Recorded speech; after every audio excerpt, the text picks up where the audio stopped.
Okay, everybody, Sandra Graves here, UX designer, talker, and instructor.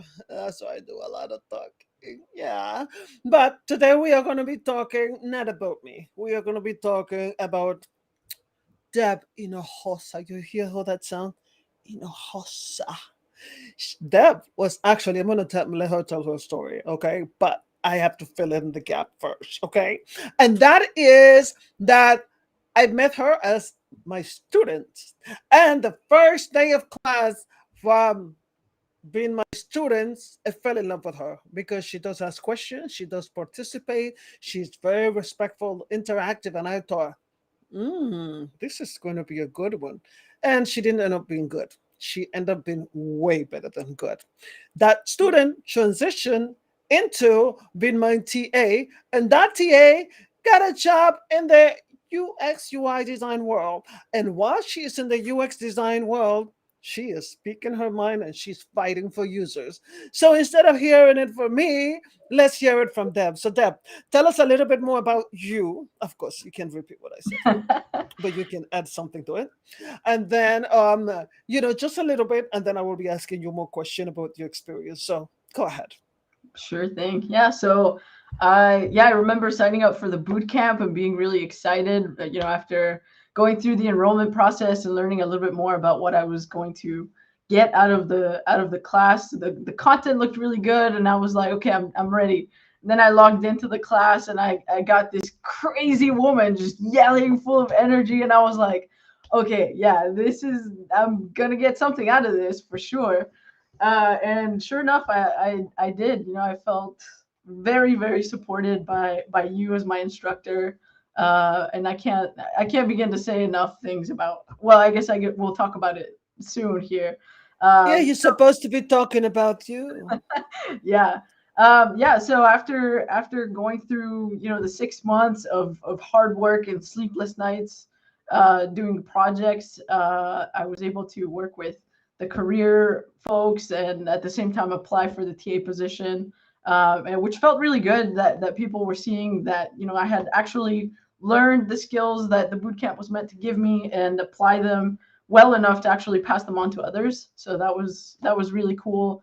And then getting recruited by my current job, my current employer, kind of out of the blue, and then getting to actually start applying this in a real world scenario has just been incredible. So I'm excited to share that throughout this interview with folks.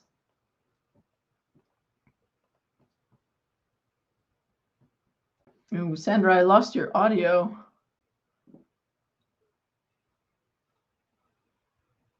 Can you still hear me? Yes, because I had it Okay. on mute so that you could talk. So we Oh, can. Yeah, I guess I didn't have to say that because I actually said a word that when I think about it, it could have been a bad word. So it was muted correctly. okay, good. It's not a very bad word, but it wasn't one that I should be saying on, at least in this, maybe in the crypto world, but in this world, no. Okay. So with that said, with everything that Dev just told us, let's start now. Since we gave you a little summary of what we're going to talk about, let's talk about the journey. So, when you first got into trying to study UX, tell us a little bit more about your actual background and why is it that you wanted to do UX? How was it that you decided to transition, or what was that decision about? Sure. So I came from a background that was more focused on project management. But going back to even the first job I ever had after high school was in food service. So I started at kind of a cafe, working just the entry level position, making sandwiches and smoothies and stuff for people. And over time, I kind of worked my way up to be a supervisor, and I really learned a lot about customer service, about optimizing procedures and improving processes. So that kind of became part of my core as an employee and as a person. So then went through college and studied business entrepreneurship, business administration, and then got really into project management. So that had been my focus before. Really just working in that, just kind of taking processes, making them faster, making them more effective, and of course focused on meeting deadlines and creating really good products. And so when I was, I was just kind of sitting there at my job, contemplating life, and realized, like, okay, I'm kind of bored in this position. I feel like I've hit a ceiling as to where I don't have a lot of space to grow here. And I've always been very tech savvy. That's just kind of, I'm always teaching myself stuff. And I was on Instagram, actually. I was just kind of scrolling through, mindlessly consuming content, and I saw an ad for this UX UI. Because you were the last one that came into the class, right? Yeah, I was the last one to sign up. And I had actually been sitting on this, kind of boot camp idea for a year. So I had seen the advertisements before. I was like, oh, that sounds cool. And then forgot about it, missed the deadlines, didn't think about it again until the next cycle, I guess, of marketing. And again, they targeted me. I got the ad, and I was like, okay, let me check this out. Like, I'm in a good spot at my job. Like, my supervisor's always been super supportive in terms of, if you see any education stuff, like, go for it. We'll support you. So I checked it out. I looked at the website, and it has just enough information to interest you, and then you have to call and talk to someone, which I hate doing usually. But I was like, you know what, this is really interesting. So I gave them a call and, spoke with a recruiter. They told me a little bit more about what the actual, course looks like, and the topics that you cover, how it works, all that. I was like, all right, cool. I'm ready. Let's get me signed up. So that's kind of how I ended up here. I noticed that a lot of the requirements, or like the topics that they were going to cover, and their suggested, kind of previous experience, which isn't really a lot, really aligned with the stuff that I'm interested in and the stuff that I've done before.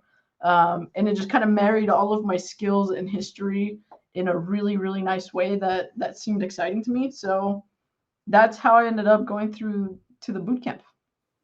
Okay, that sounds really interesting. Because I do remember when I was looking at the list of students, I was like, I didn't see her the other days. I didn't see this one. So because I kept looking, I said that, but I've been looking at all the names of the students and all that. I don't remember seeing that one. And then as soon as I saw that one, I was looking forward to every class to be able to see my Deb. Yes, that was, and that was actually my first teaching class online with this university that I was teaching with, because I have taught before. I have taught elementary, and I teach classes online and motivational classes and different design classes that I have taught online. But this was the one that it was like official for a university and for an actual place that, with a little ranking or title or something like that. So that one was a little different for me. So getting students like Deb, okay, let me tell you, if you are an instructor or if you are a student, you want students like Deb, oh, you need to be like Deb. So if you are thinking to be in a boot camp, or you considering because you want to transition from graphic or some kind of design, please pay attention to what Deb is talking about, because that's how you're going to succeed. She have went from this step to this step to this step to this step and succeeded in all of the step, because she did what it takes. She didn't sit around and wait for someone to make things happen for her. This is not the kind of person that we have here. When she, and I just have to say, humility is something that is needed in UX design. And if you don't have it, you better start working on it. I'm not saying that you should not be part of UX design. I'm just saying that humility is the first that you should have, because you cannot have teamwork without having some kind of a humility. So, Deb, I know when I had you in class as my student, you did ask a lot of questions. Mhm. And that's one thing that I really enjoyed. Don't get me wrong. I really enjoyed that you did ask a lot of questions. But the other thing is that when you were actually in, somebody was confused or something was happening, you actually just jump in and help them. Which, when I saw that skill that you have, is very valuable in UX design, because we always have to be jumping in to help our teams or coworkers, whatever. So, how was it that you felt when you were in the boot camp with other students? What was that experience like? It was excellent. I loved having other people in the class to bounce ideas off of. I was one to ask a lot of questions, but I loved listening to my peers' questions as well because they came with different backgrounds and different mindsets, and so hearing the kind of things that they were curious about or didn't understand helped me kind of frame concepts that we were discussing in a different light. And so that kind of collaboration of, oh, I didn't even think to question that, or oh, that's a really great point, like tell us more. It's things that I kind of skipped over because I was focused on something else that seemed cool, and then they bring it back, and then I'm like, oh yeah, and then I add to the questions or the conversation. I love that aspect of having the opportunity to hear other people's thoughts and perspectives and questions, and then bouncing and growing off of each other that way. That was great. Yeah, you were pretty good at coming up with example while you're eating in class. Yeah, yeah. My favorite example, you know what it's going to be, right? Oh yeah. The What is the it? Let's say sandwich, to the get ah! famous sandwich. Always doesn't matter what we did. Deb always came up with the analogy of a sandwich, and guess what?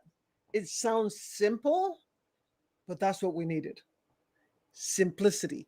And she will take that sandwich, and I mean, I don't know how many kind of sandwiches that she made during that whole conversation while she was doing, because she will cut, she jump in again with the sandwich, and she remember, okay, thinking about the sandwich, this and this, and she will give that example, and they will be like, wow, I get it. I get it. So it was beautiful to be able to get her to share her her brain that way. And that's what I knew, that she was going to be very good at UX, because UX, you need to think of ways to simplify a conversation in order to communicate to other people in your team.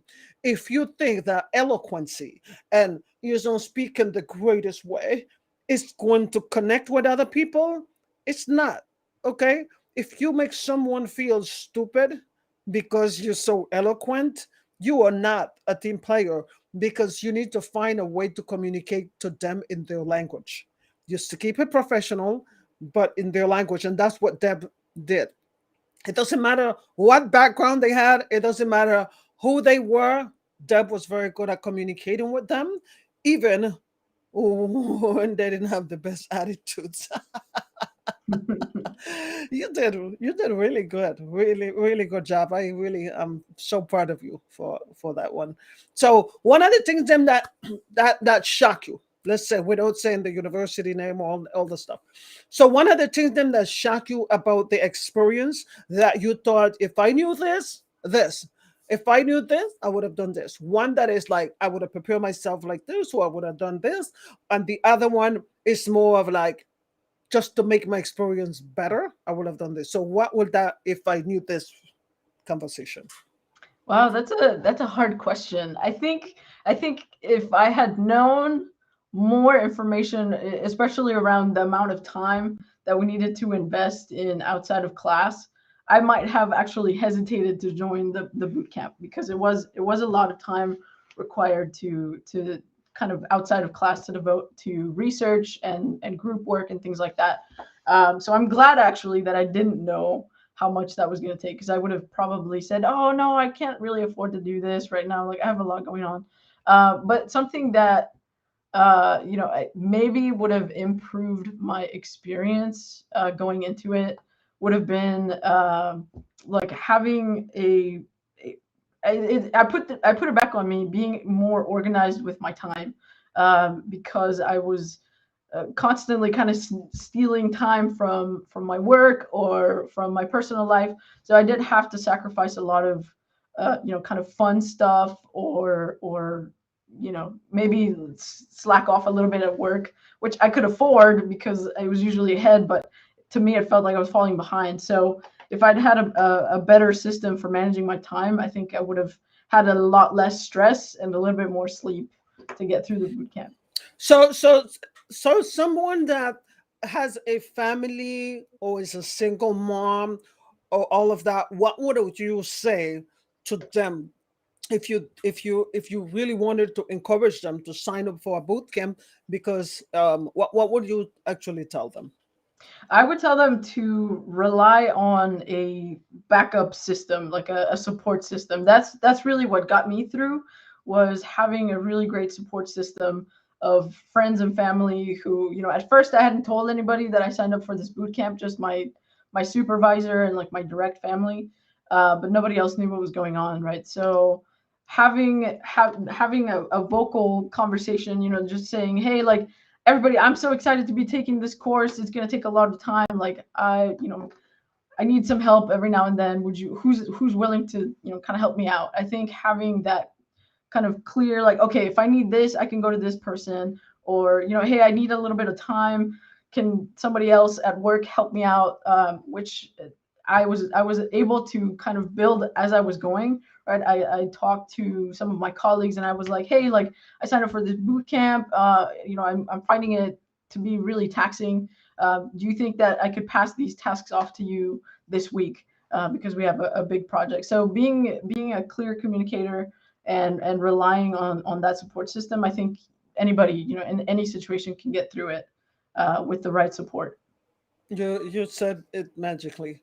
um, Being a clear communicator, and that is one thing that you do have that help you be very successful in the whole UX arena, is because you find ways to communicate your needs and to be able to understand other people's needs. And that's what we are here for, is about meeting the needs of users. But how can you meet the needs of users if you cannot even meet your own needs? Duh. And that's why you are good at it, because you begin to find out, what do I need to be successful in this? Who can help me be successful in this? Who is blocking me from being successful in this? And when you say blocking, I'm talking about eliminating those people. Like, I don't have time for you right now. So that is one of the things that I did notice that you have versus other people had, because in our class, and not only that one, but all the classes that I've been teaching, there's people that have dramas in their life. But when you sign up for a boot camp, you have to understand, no matter what happened in life, there will be drama. There will be things happening. People are going to get sick. People are going to die. People are going to lose job. All things are going to happen. But once you sign up for something, you need to make sure that there is a commitment that you are making to be successful at that, because it's called life. Things are going to happen. Okay. And when you do like Deb, that you make sure that you have a support system. It's not a support system for you to do nothing. It's not a support system for you to, poor me. This is not what she's talking about. So let's make it clear. It's a support system to help you, who is big, be bigger.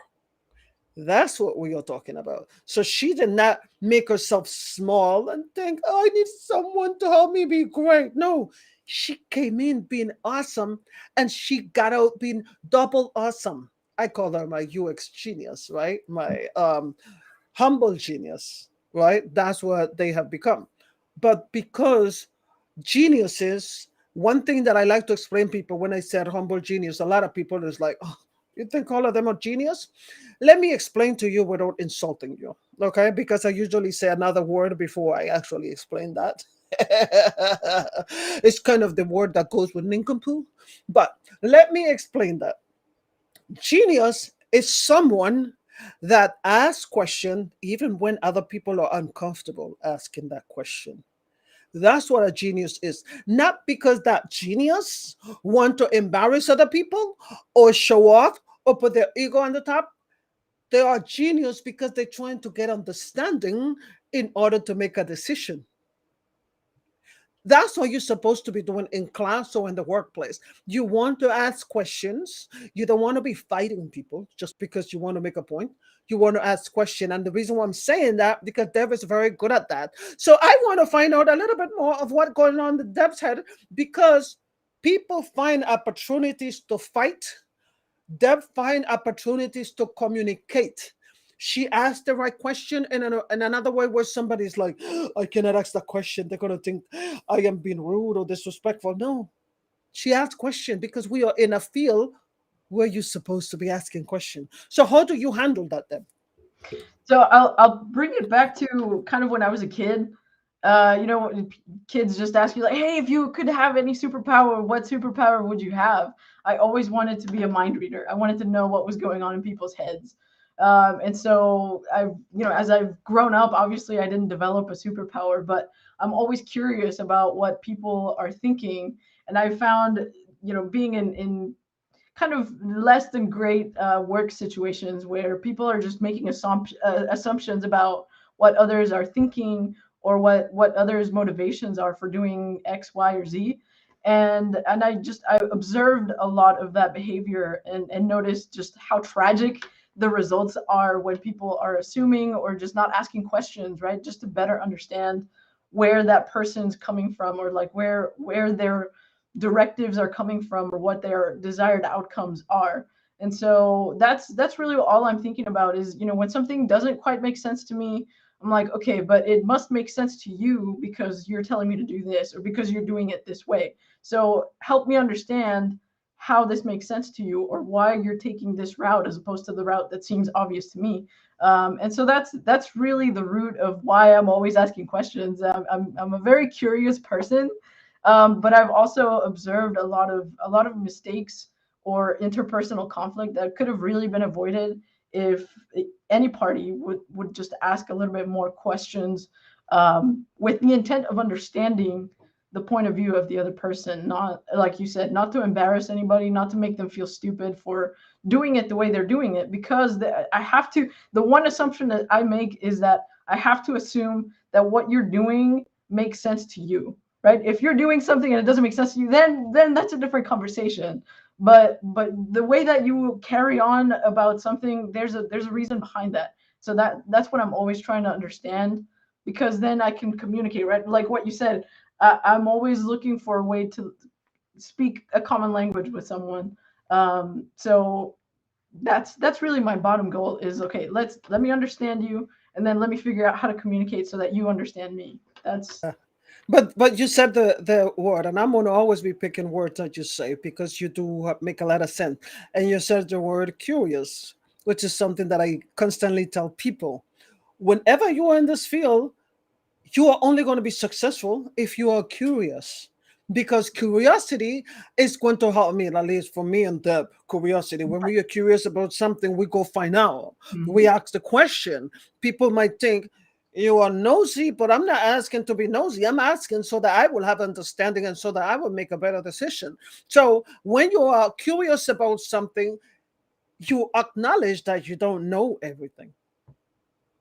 And people that are in UX that think they know everything, they don't do so good, because other people are not going to help you when they need to help you. And when you're building an application, when you're building a product, it's based on everybody have the same goal, and that's what UX is all about. So curiosity is going to be, you know, I wonder what they were thinking when they make this decision versus that stupid whatever. How could they have done this or whatever? And just assuming that you know what the person did based on your understanding. You don't know. So when you are curious, you genuinely want to know and understand, so that that understanding can help you be able to take the direction that you need to take. And if after you want to say that that person is stupid and all that stuff, then it's okay, because you are doing it based on information, not assuming that you know everything. So I'm okay with someone saying that somebody else is stupid because they explain to me why they think so, and I'm like, I agree with you. Yeah, I think stupid is too little of a word for that. But when they do it, and I'm like, why? It's like, yeah, because that person said that they're stupid. Because that person said that somebody is stupid, you decide to say that that person is stupid, and you don't even know why. You stupid. Okay, so that's the same example that I want to give in UX. You don't assume something just because someone told you. You go ask questions. And that's why she's good at what she does, because she asks question. And the other one that I was saying, that I was thinking about, the dedication part. When you were a student, and you know that I'm spending time in the student part, right? We Mhm. started at 7. I want to take at least 30 minutes for this part of a student, and then we go. But the student part, there were times that I saw your work, and I will give you critique on your work, and you will change. You make improvements. You were able to take feedback. Yeah, you will ask questions like, no, no, no, tell me, what is it that I can improve? And that was the beautiful part, because I will see progress. Doesn't matter what you did, you always make progress because you were able to take feedback. Tell us about that, about the criticism part of your work, because you're thinking, I did such a great job and all that, and then somebody come and tell you, what's that? So tell us about that experience. I have to tell you, there were times that I was pissed off because of the feedback I got from you. I was like, what is she? She must have been having a bad day. Like, how could she write like that? Like, I thought she liked me, and she's coming off all cold and angry. What is going on? And if I had signed up for this boot camp maybe 2 years before, maybe a little longer, I would have really struggled taking that critical feedback, because I would take it personally. I would say, oh, like, I should have known how to do that. I'm worthless. Like, I don't know what I'm doing. I'm just gonna stop. Like, I can't handle this, right? I would make it very personal. And thankfully, right, I've matured emotionally, both a little bit before the boot camp and then throughout the boot camp. I feel like I really just my growth was exponential, because I understood, right? You iterated it, reiterated a lot, that like the critical feedback was not personal. It's meant to help us improve. And so hearing that over and over, at the same time that I'm working on kind of my emotional intelligence and understanding myself, right? Like, the mistakes that I make are not reflective of my intelligence or my worth. It just means that I'm learning a skill that I didn't have before, right? So Because I love you from the beginning, but I still had to tell you when I didn't like something, or when something did oh not yeah, make and sense. And and you chopped me up pretty good. Like, I had to walk away sometimes. My feelings got hurt. I was like, okay, that hurt. I'm gonna walk away because it's just feelings, and then I come back and I'm like, okay, so she said this, that, and the other, right? Okay, so let me break it down. Let me think about what it is, why it is that these things are not good enough, right? Or what's wrong with these things that I did. And so being able to kind of separate those two, right? Allowing the space for the emotion, but then letting it go, and then focusing on the technicality of, okay, what can I do to address these concerns that are making my work less optimal.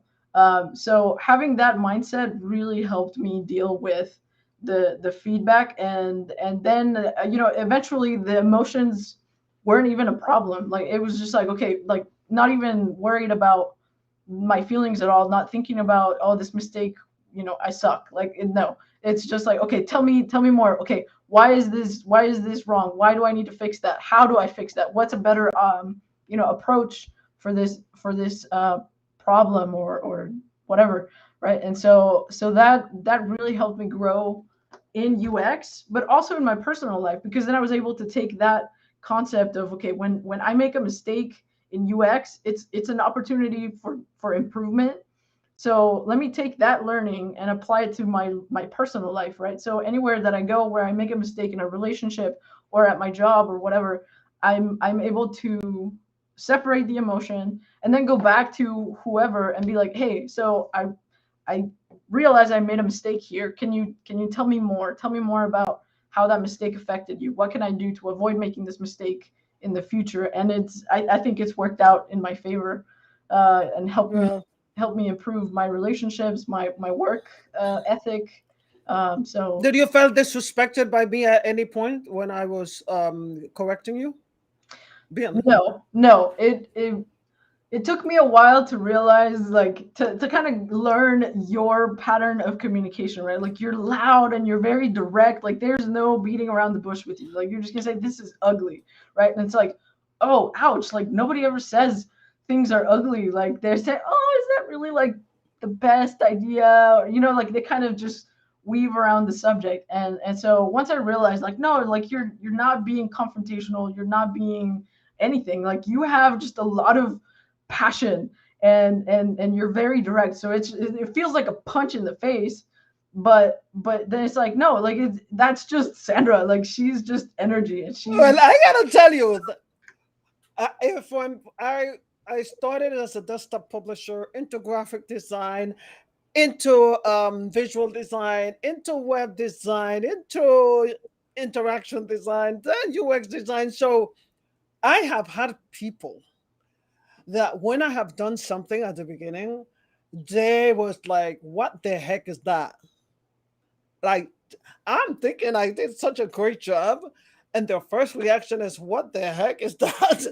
And I'm thinking like, and oh my goodness, it just cut me, and it was painful, and Mhm. I just like I feel stupid and dumb, and I feel inadequate, and I feel like maybe I should not be in this field, and it was like overwhelming.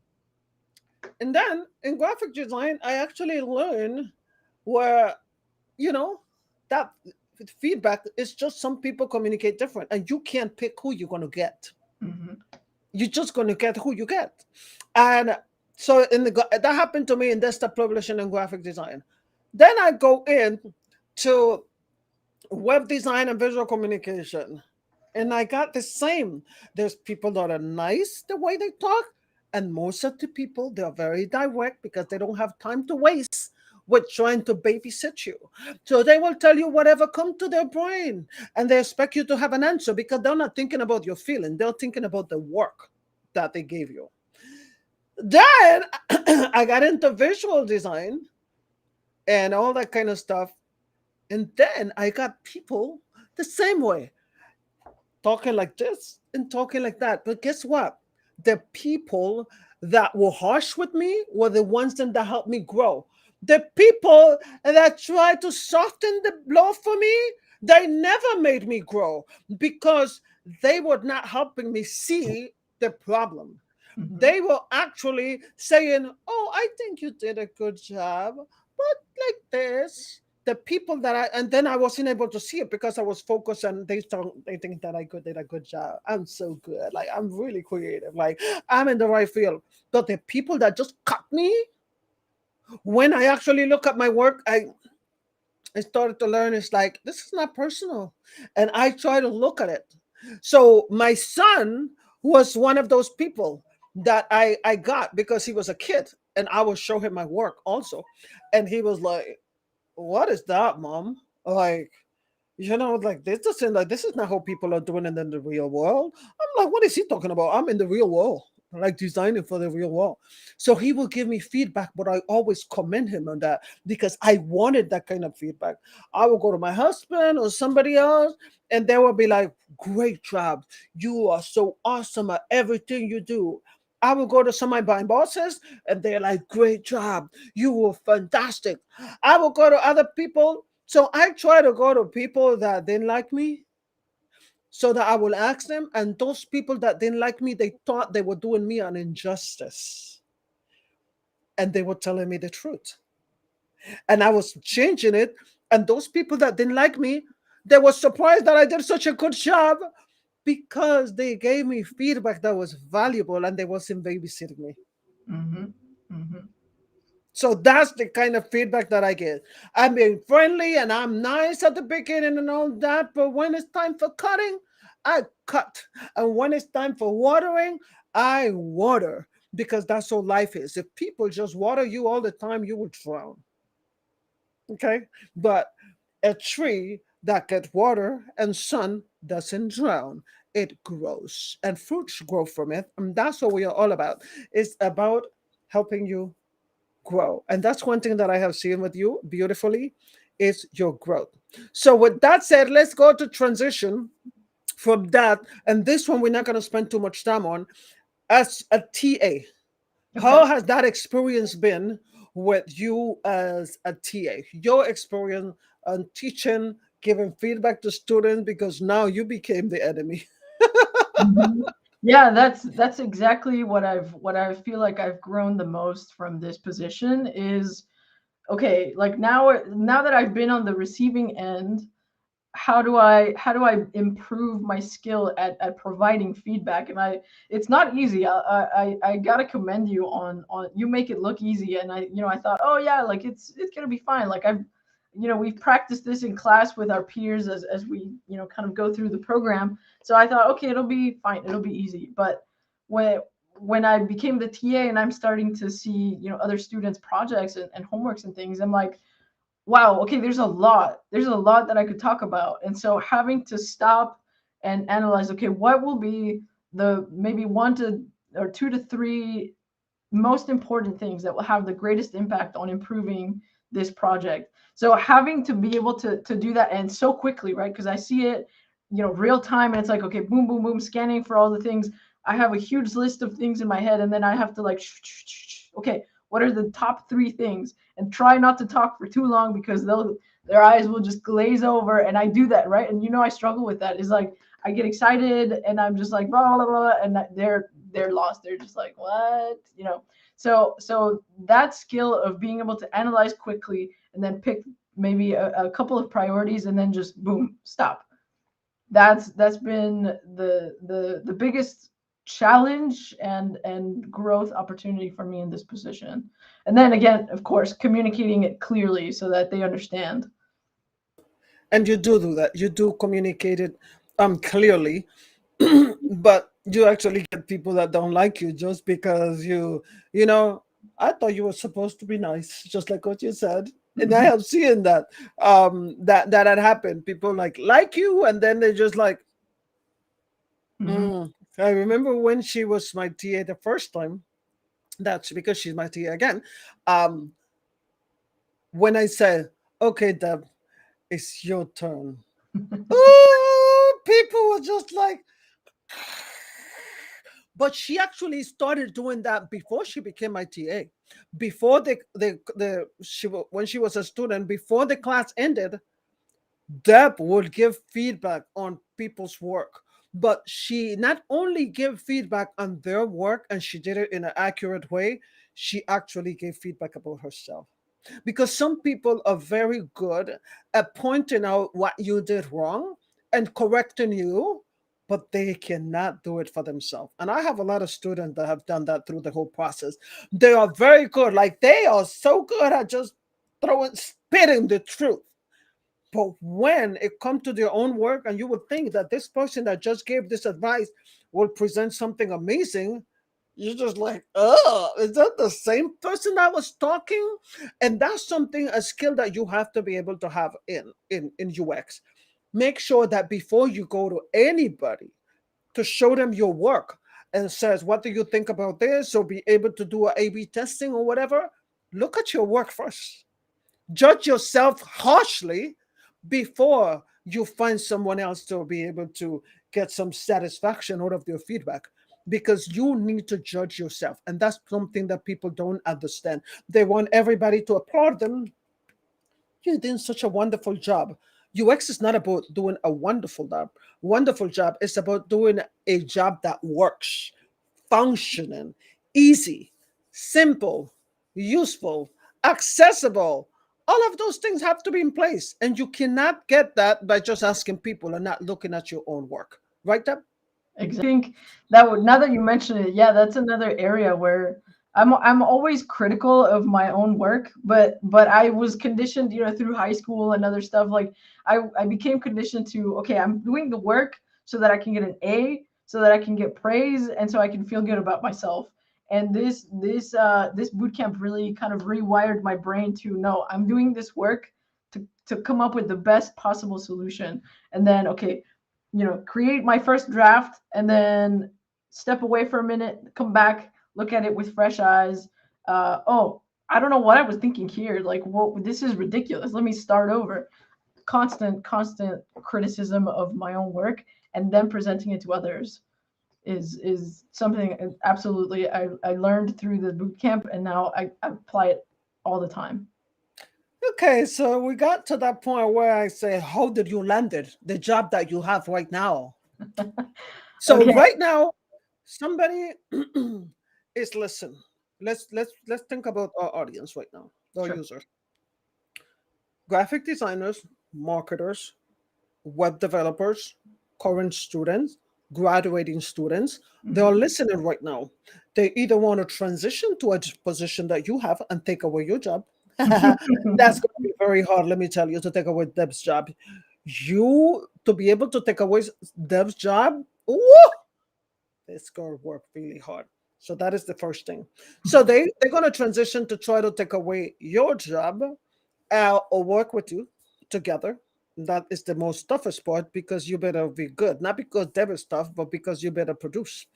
And the other one is, um, so you're transitioning and what is expected from the portfolio, the way that you talk and all of that stuff. So I am going to, so that you can explain that. Okay, so I'll say from transitioning from the boot camp, right? We were lucky enough to get the career services where somebody will kind of walk us through the requirements for preparing for applying for jobs and doing all that. So looking at your resume, preparing a cover letter, preparing a personal statement, all of these things where you have to really self-reflect. One of the main things I recommend to anyone who's listening is take kind of an inventory of all of your past experience. Don't think that, oh, like I used to scrub toilets when I was out of high school, like that's worthless. No, you learned something from any position that you had, and you just have to kind of dig for that. What is something that I took away from this job that has nothing to do with UX, that I apply and that brings value to this field? And I guarantee that you will find something. So sitting with your thoughts and kind of reflecting on any skill that you have that you don't think is related to UX, there is a connection. You just have to find it. And then the next step from that is communicating clearly. So putting it in your resume in a way that helps hiring managers understand that you have the skills that they don't have the time to teach you, right? So they don't have the time to teach you how to write an email properly. They don't have the time to teach you how to organize your own time. Like there's no time for that. So you have to prove to them that, hey, like I'm a candidate for this position, that all you need to teach is, what are your systems that you're using, show me your processes. That stuff they're willing to teach you. But if they see like, oh, like you're so close, but I can't tell what you mean by XYZ in your resume, so I'm just gonna have to pass. That's a huge thing, and I'm grateful for the reviews that we got from the career services folks. But there are lots of resources. If you don't have that support, just looking on the internet, you can find a lot of suggestions, templates, things like that. So the resume is the second piece, and then the third piece that I think is huge right now, which actually was the initiation of my landing this position, is LinkedIn. Um, Having a LinkedIn profile that again reflects who you are, that reflects your skills, a history of work or experience that proves to the hiring managers like, hey, maybe this person doesn't have a whole lot of experience in UX, but look at all the translatable skills that they do bring, right? We can teach them how to do some of the stuff, but they come with a foundation, and that's what people are looking for, especially in entry level positions. I found that they're just looking for you to have a foundation and they're willing to build on that. But if you can't prove that you have the kind of bottom line that they're looking for, it's hard to land a job and it's hard for them to be interested. So with that LinkedIn profile, I spent a long time working on that, iterating, asking for Sandra's feedback, asking for my past supervisors' feedback. I asked my colleagues to write me recommendations. It's a lot of work. It is, and I found it very tedious because I hate talking about myself. And I hate, I do try to be humble, like I'm bragging, and so it's very hard for me. So it takes a Oh, lot of I love to brag about myself. Like, oh, uh, whatever. Like, yeah. we know that, but yeah. Working on that LinkedIn profile is how, whatever LinkedIn algorithm decided to pop my profile onto my current supervisor's suggested network. Hey, like, you're looking for this position and this person looks like someone you might be interested in. That's literally how I found this job. I didn't even apply. I hadn't even applied to a single But position. because you set up your LinkedIn, because you had some, okay, you had some ugly looking LinkedIn before. Oh my gosh, yeah. Yeah, and you didn't have good information on your LinkedIn. And Mhm. when I saw it, I'm like, what is that? You need to update that image on your LinkedIn or something. You need to update your title. You need to, so that is something that I did notice that you had before. And I remember when you updated it, I was like, that still doesn't look good. Mhm. So it's really was tedious, but you take all the small step that is going to lead to bigger step. And people always think that they need to take these big steps to be able to do something. But if you don't take the small little step, it's like building something on sinking sand. You have to build a structure first, and the structure is very tedious. Okay, Mhm. and that's what it is. Putting your resume together, connecting, like Deb was saying, all the past experiences that you have. It doesn't matter what field you were in. I had students that were cashiers. They work at a coffee shop. They have all kind of different background, and they made it. Okay, why? Because they decided to connect the dots. And that's what Deb is talking about. So at UX UI Pros, this is where the commercial part come in. Okay, just a warning. This is advertisement. Okay. At UX UI Pros, we are all about helping you become a better designer. And the way that you become a better designer is by being confident. And you can't be confident about something that you don't do or something that you don't get feedback on. So if you have a resume and you are either a student or a graduating student or a designer that want to be doing UX, we will take a look at your work. And when I say we, Deb is included in that process because we're going to be working together forever and ever and ever, ever. You mean forever, ever? Yeah, forever, ever, like that song, right? So Mhm. we are going to be doing that together, and we're going to be we look at people resume. So if you have a resume that you want us to look at before you get the job, of course it's not going to be free. Okay, but we're going to look at your resume and we're going to try to help you with the resume. If you have a portfolio, which you should if you want to get into the UX, we will look at your portfolio and let you know. And you have to be able to have some thick skin. Okay, be able to do, because that's exactly what you're going to get in the interview. If you go to an interview and you go thinking that they're going to say, oh, you're so amazing, they might tell you, oh, thank you for sharing, and they will never call you back again because your resume sucks, your portfolio sucks, and your case study sucks. And all they're going to do is try to make you feel good and never call you back again. We are here to be able to help you get those jobs. You might interview 10 jobs, and one of them, or what job, is to help you be able to land that job, because it's about speaking properly, it's about having the right resume, having the right portfolio, and the case study to work with. That is what we help you at UXUI Pros. Okay. With that, the commercial is over now.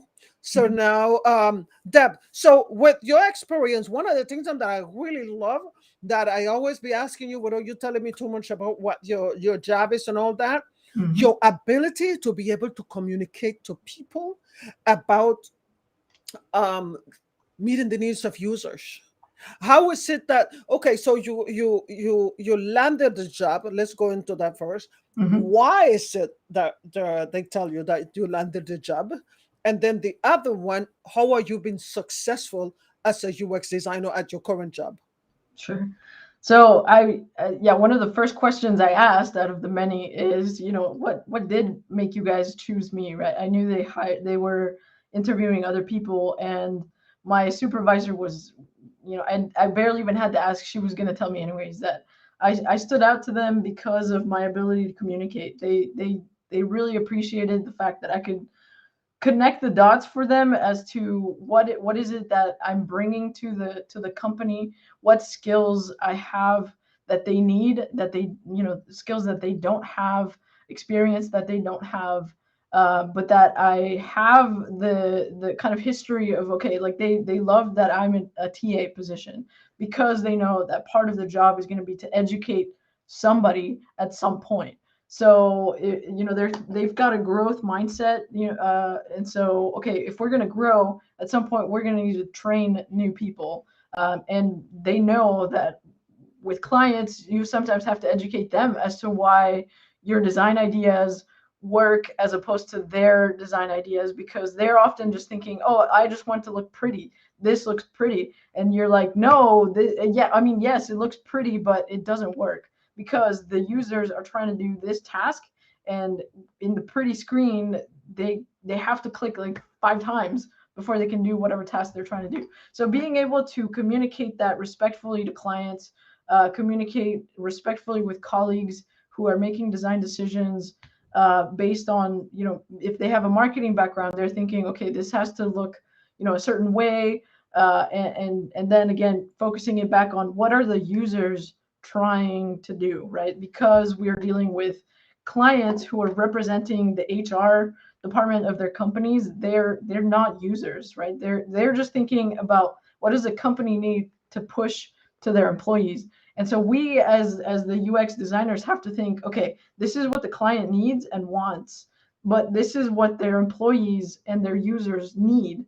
And so how do we marry the two to create a product that solves the problem, that makes the clients happy, and that makes the employees happy and able to do what they need to do, get the information that they need, in order to do their job better or to manage their, their benefits better, whatever it is that the goal is.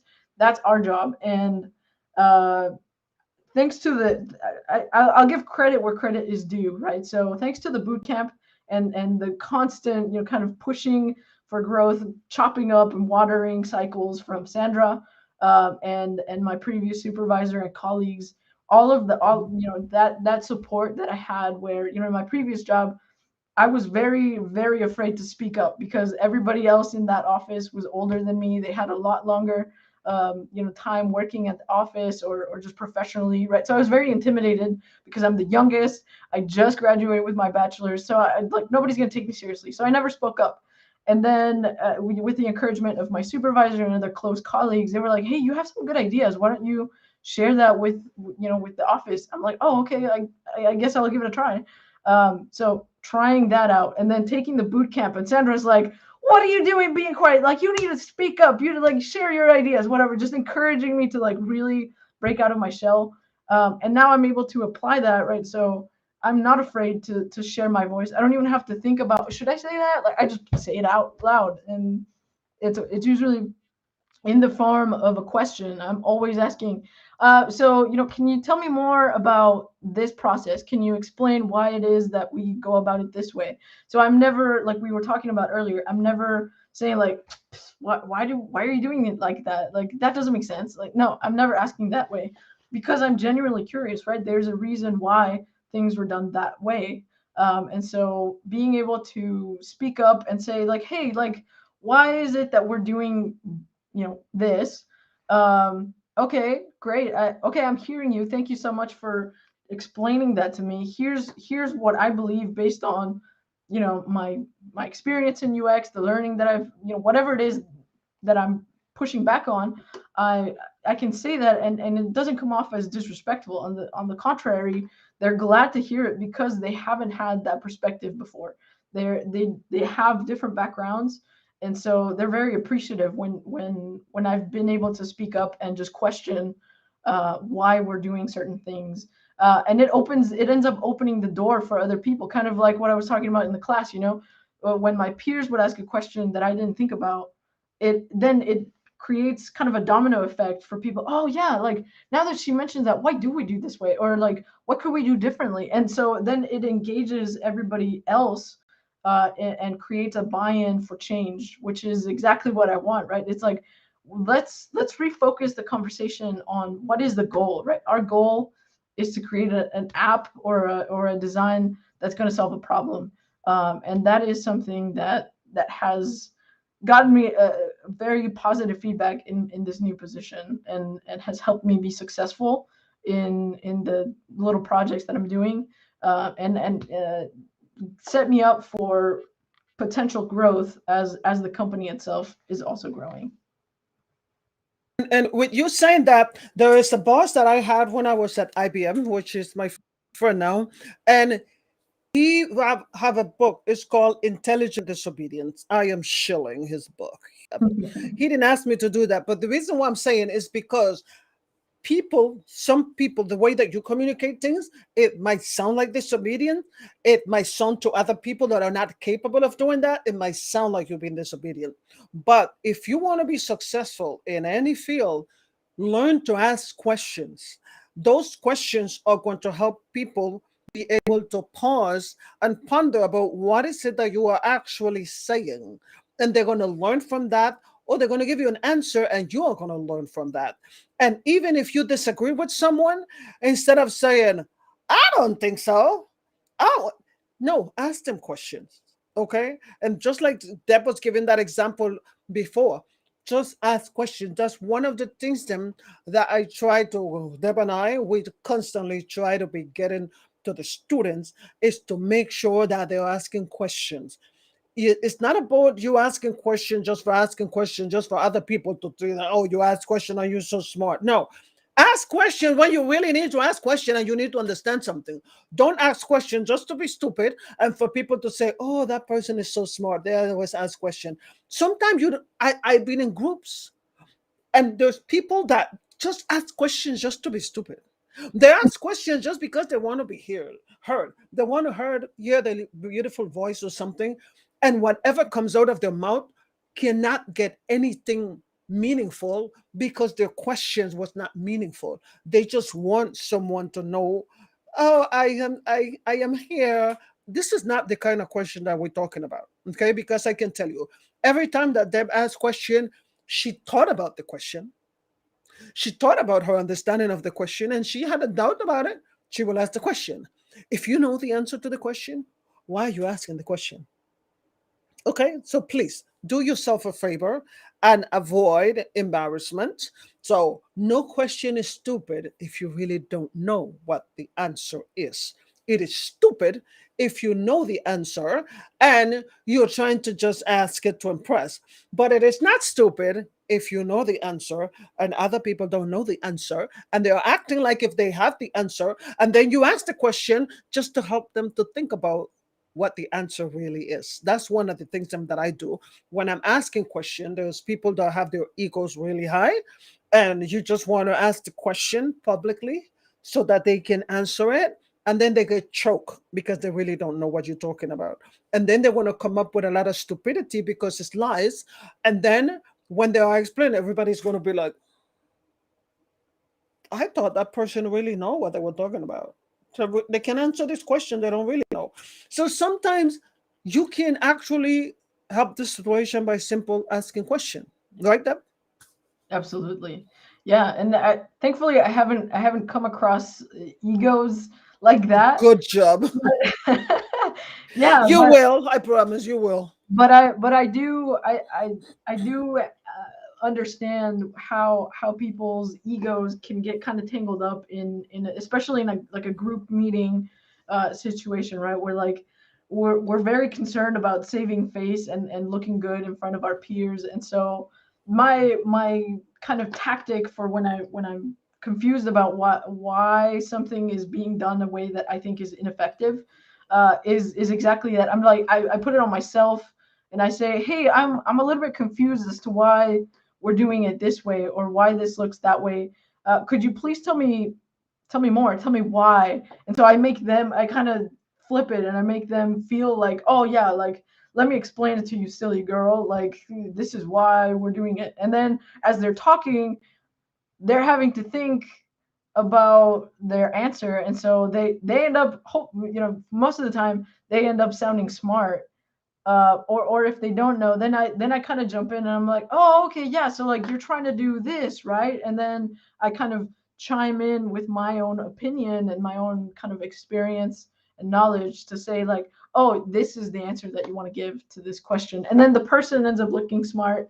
I end up getting the change that I want, and we all end up creating kind of a good product or a change that will help eventually the user, because that's always at the core of my questions and probing is I'm focused on improving the user experience.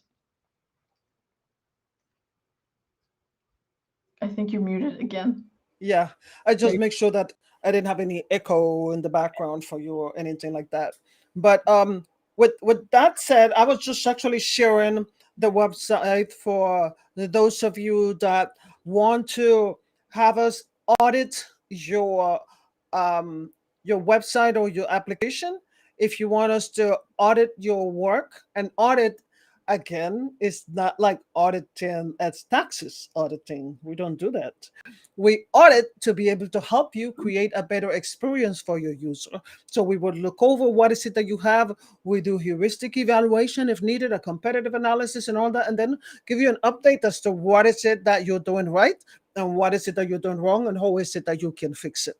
And I will include Deb in helping me with those things and different students, graduating students, to be able to help them, get jobs immediately. And that is the whole purpose, is all the students that are graduating, I'm going to invite them in the future to be able to work on projects with us to help them be successful. So that's what this is all about. UXUI pros is all about helping users, but we start with students and designers who want to be better, who want to have confidence in their work. That's what this is all about. And I did show you guys Deb Lincoln information. If you want to visit her over there, you have questions, then go ahead and reach out to her. She is always very friendly, very respectful, and if she have time, she will answer for you. If not, you just have to wait. Okay, that's simple. And as you notice, yes, I am actually usually very direct like this. Like this is what I'm actually.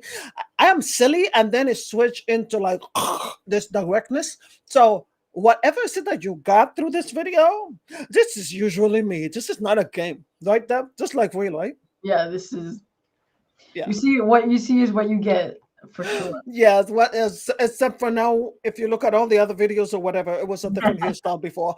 But the change has been made. The change has been made. Now I'm here with my floor because it's all about your experience. It's about updating ourselves. So anyway, with that said, so right now, so that we can close, tell us about what you're loving about being a UX right now. What is it that the whole experience? Signing up for the course, actually transitioning, doing your portfolio, was it worth it? Absolutely, it's been amazing so far, and I really just started. I've got maybe a little less than 4 months of experience in the field, and I'm already blown away, and I'm addicted. Like I'm ready to do this 24/7. I'm constantly getting in trouble at home because I'm like still working and it's 8 o'clock and I just can't walk away. I think the best feeling is knowing like the work that I'm doing, right, where before it was kind of pretend during the boot camp, but now the work that I'm doing is having a real impact on real people's lives. I'm helping not just users but companies, that are trying to work, that are trying to help their employees do better for themselves. Like I'm having a positive impact on a lot of people's lives just by doing what I love, and that is the best feeling like ever. That I feel like that's what we're all looking for. Um, so yeah, that I think that's the bottom line for me, is the fact that I can have a positive impact by doing what I love is totally Well, worth thank you, Deb, for always giving me your time, because you always do. I love you very much, and I know that you're going to continue to do amazing things. And anything that I can help you with, that's what I am here for. And with that said, anything that I can help you with, that UXUIPros.com can help you with, just please go ahead and connect with us so that we can look over your work. First, we will give you a free consultation until what is it that we can do for you. And if there's nothing we can do for you, I will tell you there is nothing I can do for you, because I'm pretty honest about what I am capable of doing and what I'm not capable of doing. And if there is something, because it's not about me benefiting from things, I want you to be successful. I want you to benefit from it, because that's one thing that I do. I'm a motivational speaker and all that kind of stuff. And my entire goal is about helping people become better. It's about helping you become a better version of yourself. And the only way that I'm going to be able to do that is by being able to look at what is it that you have been doing, what you are doing, and where is it that you want to go. And when we connect the dots, with Deb is very good at connecting the dots. When we connect all of those things together, we can help you get on your way faster. It doesn't mean that I don't believe that you can do it. Okay. I believe that you are able to do anything that you want to do. I believe that of myself, I believe that of Dev, and I believe that of my students. But sometimes we need people in our life to help us get there faster.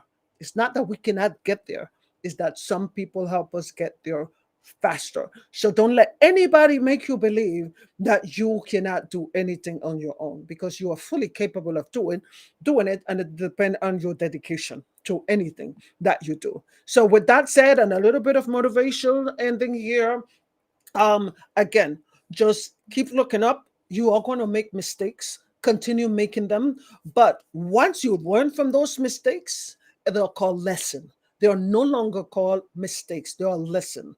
And you move on and you grow from them. Mistakes are when you do something and you just keep doing it, and you just become a complete idiot because you just keep doing the same mistakes over and over again. By that time, they're not lesson, they are called stupidity. Okay. So please learn from your mistakes. Don't be afraid to make mistakes, but identify, I did this wrong. How can I make it better? And then you make those changes. Believe me, whoever knew me from 20 years ago, I'm going to be 52 this year. Whoever knew me from before is not the same Sandra now, because she keeps transitioning. Her personality is very much like blah, blah, all that, right? But before there was more pride, now there's more care. Okay. So look at yourself and see if you're transitioning into what you want to become instead of what you hate. Okay. So with that said, UX is in everything. It's about making the life of users better. It starts with yourself, just like I said. You cannot try to make the experience of users better when your life is a mess. Please work on your own personal life while you're trying to become the best user experience designer, expert, researcher, interaction, whatever it is that you want to call yourself. So, with that said, I'm going to have Deb close with some word of inspiration from us in whatever Deb wants to.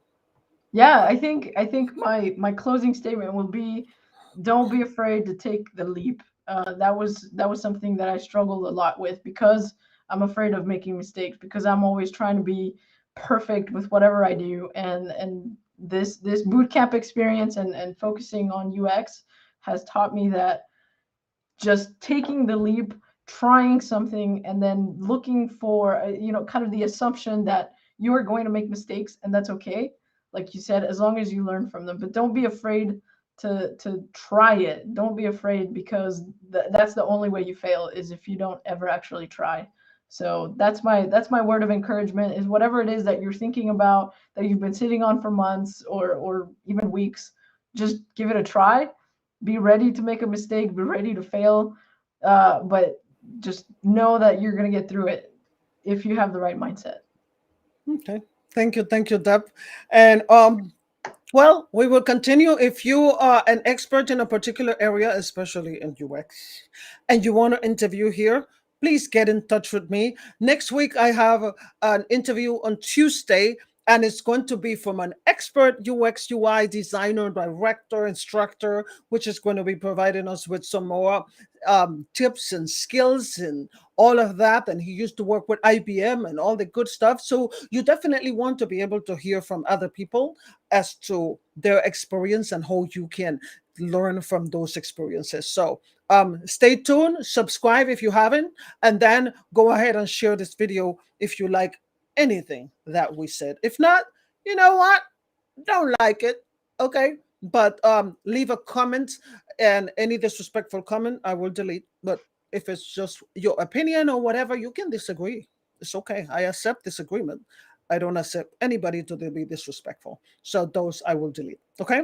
With that said, bye bye everybody.